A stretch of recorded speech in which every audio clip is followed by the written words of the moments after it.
Friends, ఇది నాగిరెడ్డిపల్లి. చూడండి ఎంత బాగుందో అసలు. డెకరేషన్ సూపర్ ఉందా. లక్ష్మి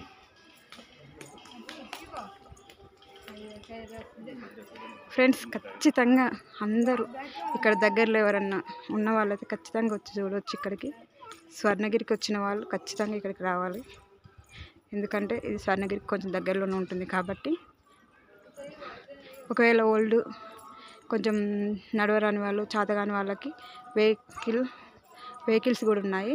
30 రూపీస్ ఛార్జ్ చేస్తున్నారు వెహికల్స్ వల్ల. ఇక్కడ అన్నదానం కూడా ఉన్నది. ఓకేనా. టైమింగ్స్ వచ్చేసి మార్నింగ్ 6 నుంచి ఈవినింగ్ 6-7 వరకు ఉంటుంది అనమాట. టెంపుల్ ఏం క్లోజ్ ఉండదు. మొబైల్ కూడా అవైలబుల్ ఉంటుంది, తీసుకోనిస్తారు. ఓకేనా ఫ్రెండ్స్. కానీ చెప్తున్నా కదా, ఎంత అంటే అంత బాగుంది.